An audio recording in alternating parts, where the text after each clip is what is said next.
Disclaimer. We are not SEBI registered. All videos and content shared on this channel are strictly for educational purposes only. Please consult a SEBI registered financial advisor before making any investment decisions. Trading and investing involve risk. This is not financial advice. Hello friends, എല്ലാ കൂട്ടുകാർക്കും S K trading സോണിലേക്ക് സ്വാഗതം.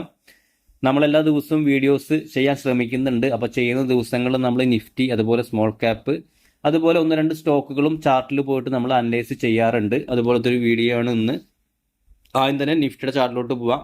Nifty ഇന്ന് നല്ലൊരു gap അപ്പിലാണ് open ചെയ്തത്. അതിനുശേഷം ഒരു 25,000 മുകളിലോട്ട് Nifty പോയി. അതിനുശേഷം ഒരു സെല്ലിങ് വന്നു. ഏകദേശം 24,876 റേഞ്ചിലാണ് ക്ലോസ് ചെയ്തത്. കുഴപ്പമില്ല, നമുക്ക് ആ ഒരു ഗ്യാപ്പ് അപ്പ് കുറച്ചെങ്കിലും സസ്റ്റെയിൻ ചെയ്തിട്ടുണ്ട്. അതുപോലെ നിഫ്റ്റിയുടെ ചാർട്ടിലോട്ട് വന്നു കഴിഞ്ഞാൽ നമ്മൾ പറഞ്ഞൊരു റെസിസ്റ്റൻസ് ഏരിയയാണ് ഈ ഒരു ട്രെൻഡ് ലൈൻ എന്നുള്ളത്. അതിൻ്റെ മുകളിൽ തന്നെ നിഫ്റ്റി ഒന്ന് ഓപ്പൺ ചെയ്തു, അതിന് മുകളിൽ തന്നെ സസ്റ്റെയിൻ ചെയ്തിട്ടുണ്ട്. അപ്പോൾ അത് നമുക്കൊരു പോസിറ്റിവിറ്റി എന്ന് നമുക്ക് പ്രതീക്ഷിക്കാം. ചിലപ്പോൾ നിഫ്റ്റി ഈ റേഞ്ചിൽ ചിലപ്പോൾ ഒന്ന് റീടെസ്റ്റ് ഈ ഒരു ലൈനിൽ ചിലപ്പോൾ ഒന്ന് റീടെസ്റ്റ് ചെയ്തിട്ട് മേലോട്ട് പോകാനും സാധ്യതയുണ്ട്. അതോ ഇവിടുന്ന് തന്നെ മേലോട്ട് കയറുമെന്ന് അറിയില്ല. ഒരു റീടെസ്റ്റ് ചെയ്യാനുള്ളൊരു സാധ്യത കാണുന്നുണ്ട്. നമുക്ക് നോക്കാം എങ്ങനെയായിരിക്കും മാർക്കറ്റിൻ്റെ മൂവ്മെൻറ്റ് എന്നുള്ളത് നാളെ. അതുപോലെ നമുക്ക് സ്മോൾ ക്യാപ്പിലോട്ട് വന്നു കഴിഞ്ഞാൽ സ്മോൾ ക്യാപ്പ് എന്നൊരു 1.38% റാലി, 282 പോയിന്റ്. ചാർട്ടിലോട്ട് വന്നു കഴിഞ്ഞാൽ നമുക്ക് ഈ ഒരു റേഞ്ചാണ് ഒരു റെസിസ്റ്റൻസ് ആയിട്ട് അടുത്തൊരു റെസിസ്റ്റൻസ് ആയിട്ട് നിൽക്കുന്നത്, ഒരു 17,950 റേഞ്ച്. അപ്പോൾ ആ റേഞ്ച് ബ്രേക്ക് ചെയ്യുകയാണെങ്കിൽ നമുക്ക് സ്മോൾ ക്യാപ്പ് സ്റ്റോക്കുകളിലും നല്ലൊരു മൊമെൻറ്റം കിട്ടാനുള്ള സാധ്യത കാണുന്നുണ്ട്. നമുക്ക് എന്തായാലും വാച്ച് ചെയ്യാം നാളെ എങ്ങനെയായിരിക്കും മാർക്കറ്റ് മൂവ് ചെയ്യാന്നുള്ളത്. കഴിഞ്ഞൊരു വീക്കിലി ക്യാൻഡിൽ ഒരു ഗ്രീൻ ക്യാൻഡിലാണ്. അതുപോലെ ഈ ഒരു വീക്കും കൂടി ഒരു ഗ്രീൻ ക്യാൻഡിൽ ക്ലോസ് കഴിഞ്ഞാൽ മാർക്കറ്റിൻ്റെ ട്രെൻഡ് ചിലപ്പോൾ നല്ല രീതിയിൽ ചേഞ്ച് ആവാനുള്ള സാധ്യതയും കാണുന്നുണ്ട്. ഓക്കെ, അപ്പോൾ അതുപോലെ നമുക്ക് രണ്ട് സ്റ്റോക്കുകൾ നമുക്കൊന്ന് പരിചയപ്പെടാം. ഇത് ബൈ സെൽ റെക്കമെൻഡേഷൻ അല്ല, ഓൺലി ഫോർ എഡ്യൂക്കേഷൻ പർപ്പസിന് വേണ്ടിയിട്ടുള്ള വീഡിയോസാണ്. അപ്പോൾ അതിൻ്റേതായിട്ടുള്ള റിസ്കുകളൊക്കെ നോക്കിയിട്ട് മാത്രം നിങ്ങൾ സ്റ്റോക്കുകളൊക്കെ വാച്ച് ചെയ്യുക. ഓക്കെ, നമ്മൾ ആദ്യത്തെ ഒരു സ്റ്റോക്ക് ഡിമാർട്ട് എന്ന് പറഞ്ഞ സ്റ്റോക്കാണ്. നമുക്കറിയാം ഈ GSTയുടെ ഒരു നമ്മുടെ പ്രധാനമന്ത്രി പറഞ്ഞതിന് ശേഷം ഇന്ന് നല്ലൊരു ഗ്യാപ്പിലാണ് ഓപ്പൺ ചെയ്തത്. അതുപോലെ തന്നെ FMCG സ്റ്റോക്കുകൾ, ഓട്ടോ സെക്ടറിലൊക്കെ നല്ലൊരു മൂവ്മെൻറ്റ് നമ്മളിന്ന് കണ്ടിട്ടുണ്ടായിരുന്നു. അപ്പോൾ ഈ ഒരു സ്റ്റോക്കിൻ്റെ ഒരു ചാർട്ട് പാറ്റേൺ നോക്കിക്കഴിഞ്ഞാൽ W പാറ്റേൺ ആണ്. നിങ്ങൾക്ക് നോക്കിക്കഴിഞ്ഞാൽ അറിയാം. ഈ റേഞ്ചിൽ നല്ലൊരു സെല്ലിങ് വന്നു, അതിനുശേഷം വീണ്ടും മേലോട്ട് പോയി.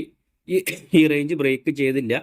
അതിനുശേഷം വീണ്ടും താഴത്തോട്ട് വന്നു, പിന്നെ വീണ്ടും മേലോട്ട് സ്റ്റോക്ക് കയറി വരുന്നുണ്ട്. അപ്പോൾ നമുക്കിതിൽ ഈ ഒരു റേഞ്ച് നമുക്കൊരു ബ്രേക്ക് ഔട്ട് റേഞ്ച് പോലെ നമുക്ക് ഇവിടുന്ന് കൺസിഡർ ചെയ്യാം. കാരണം ഈ റേഞ്ച് നമുക്ക് ഒരു ബ്രേക്ക് ഔട്ട് റേഞ്ചാണ്. കണ്ടതിൻ്റെ മുകളിൽ ഇന്ന് ക്ലോസ് ചെയ്ത് ഈ റേഞ്ചിൻ്റെ മുകളിലാണ്. അപ്പോൾ ഇതിലേക്കൊക്കെ വേണമെങ്കിൽ നിങ്ങൾക്ക് ഈ സ്റ്റോക്ക് ഒന്ന് വാച്ച് ലിസ്റ്റിൽ ആഡ് ചെയ്യാവുന്നതാണ്. അതുപോലെ ഇതിലേക്ക് നമുക്ക് ഒരു 5% ഒക്കെ സ്റ്റോപ്പ് ലോസ് ഒക്കെ വെച്ചിട്ട് ഒരു 5% സ്റ്റോപ്പ് ലോസ്, അതുപോലെ ഒരു 7.5% ഒരു ടാർഗറ്റ് ഒക്കെ വെച്ചിട്ട് നിങ്ങൾക്ക് വേണമെങ്കിൽ ഒരു ഷോർട്ട് ടൈമിലേക്കൊക്കെ ഒരു എഡ്യൂക്കേഷൻ പർപ്പസിന് വേണ്ടിയിട്ട് നോക്കാവുന്ന ഒരു സ്റ്റോക്കാണ്. ഓക്കെ, അതില്ലെങ്കിൽ നിങ്ങൾ റിയൽ മണി ഇല്ലാണ്ട് ഒരു എന്താ പറയുക പേപ്പർ ട്രേഡ് പോലെ വേണമെങ്കിലും കൺസിഡർ ചെയ്യാം. ഓക്കെ, ഇതൊരു സ്റ്റോക്കാണ് ഡിമാർട്ട് എന്ന് പറഞ്ഞ സ്റ്റോക്ക്. ഇതിൻ്റെ എൻട്രി എന്ന് പറഞ്ഞു കഴിഞ്ഞാൽ ഇതിൻ്റെ മുകളിലാണ് എൻട്രി വരുന്നത്, ഇങ്ങനെ നമ്മൾ ബ്രേക്ക് ഔട്ട് വെച്ച് നോക്കുമ്പോൾ. ഓക്കെ, അപ്പോൾ അതുപോലെ രണ്ടാമത്തെ ഒരു സ്റ്റോക്ക് ഹിൻഡാൽക്കോ എന്ന് പറഞ്ഞ സ്റ്റോക്കാണ്. Hindalco industry limited. ഈ ഒരു സ്റ്റോക്ക് 2% മുകളിൽ നിന്നൊരു മൂവ്മെൻറ്റ് ഉണ്ടായിരുന്നു. ഈ ഒരു സ്റ്റോക്കിന് ചാർട്ടിലോട്ട് വന്നു കഴിഞ്ഞാലും നല്ലൊരു ചാർട്ട് പാറ്റേൺ, ഒരു ബുള്ളിഷ് പാറ്റേൺ ആണ്. നിങ്ങൾക്ക് നോക്കിക്കഴിഞ്ഞാൽ ഇവിടെ തന്നെ നോക്കിക്കഴിഞ്ഞാൽ അറിയാം സ്റ്റോക്ക് മേലോട്ട് പോയിക്കൊണ്ടിരിക്കുകയാണ് അല്ലേ. അപ്പോൾ അതുപോലെ തന്നെ ഈ ഒരു സ്റ്റോക്കിൻ്റെ ഒരു റെസിസ്റ്റൻസ് ഏരിയയാണ് ഈ ഒരു റേഞ്ച്. ഈ ഒരു റേഞ്ച് നല്ലൊരു റെസിസ്റ്റൻസ് ആയിട്ടുള്ളൊരു റേഞ്ചാണ്. അപ്പോൾ ഇന്ന് നോക്കുകയാണെങ്കിലും ആ റേഞ്ചിൻ്റെ മുകളിലാണെന്ന് ഈ ഒരു സ്റ്റോക്ക് ബ്രേക്ക് ഔട്ട് നടന്ന് സസ്റ്റെയിൻ ചെയ്തത്. അപ്പോൾ നമുക്കിതിലേക്കും വേണമെങ്കിൽ ഒരു എൻട്രി ഒക്കെ ഒരു എഡ്യൂക്കേഷൻ പർപ്പസിന് വേണ്ടിയിട്ട് നിങ്ങൾക്ക് നോക്കാവുന്നതാണ്.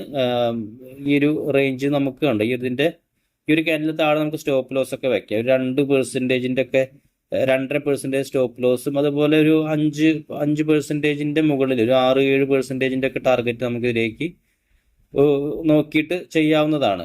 ഓക്കെ, അപ്പോൾ ഈ ഒരു രണ്ട് സ്റ്റോക്കുകൾ നമുക്ക് നാളെ വാച്ച് ലിസ്റ്റിൽ ആഡ് ചെയ്തിട്ട് ഇതിൻ്റെ മൂവ്മെൻ്റ് ഒക്കെ ഒന്ന് ശ്രദ്ധിക്കാം. എൻട്രി റെക്കമെൻഡേഷൻ അല്ല, ജസ്റ്റ് എഡ്യൂക്കേഷൻ പർപ്പസിന് വേണ്ടിയിട്ടാണ്. കാരണം ഞാനൊരു സെബി രജിസ്റ്റേർഡ് അനലിസ്റ്റ് ഒന്നല്ല. അപ്പോൾ അതിൻ്റേതായിട്ടുള്ള പ്രശ്നങ്ങളുണ്ടാവും. അപ്പോൾ നിങ്ങൾ എൻട്രി എടുക്കുന്നുണ്ടെങ്കിൽ നിങ്ങളുടേതായിട്ടുള്ള രീതിയിൽ അനലൈസ് ചെയ്യുക. അതുപോലെ അറിയുന്ന ആളുകളോട് ചോദിക്കുക, ഒരു ഫിനാൻഷ്യൽ അഡ്വൈസറോട് ചോദിച്ചിട്ട് മാത്രം എൻട്രികൾ പരിഗണിക്കാൻ ശ്രമിക്കുക. അപ്പോൾ ഈ രണ്ട് സ്റ്റോക്കുകളാണ് നമ്മൾ നാളത്തേക്ക് നമുക്ക് വാച്ച് ലിസ്റ്റിൽ ആഡ് ചെയ്യാൻ പറ്റിയ രണ്ട് സ്റ്റോക്കുകൾ. അതുപോലെ അപ്പോളോ ഹോസ്പിറ്റൽ എന്ന് പറഞ്ഞ സ്റ്റോക്കും വേണമെങ്കിൽ നോക്കാവുന്നതാണ്.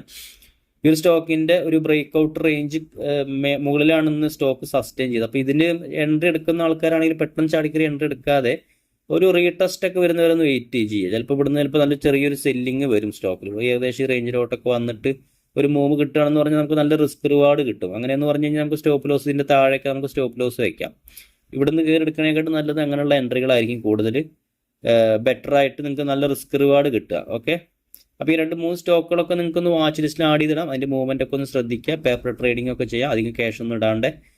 ഓക്കെ ഫ്രണ്ട്സ്, അപ്പോൾ നാളെ മറ്റൊരു വീഡിയോ ആയിട്ട് കാണാം. അതുപോലെ നമുക്ക് ടെലിഗ്രാം ചാനലുണ്ട്, അതിലേക്ക് ജോയിൻ ചെയ്യാൻ താല്പര്യമുള്ളവർക്ക് ജോയിൻ ചെയ്യാം. Okay, thank you.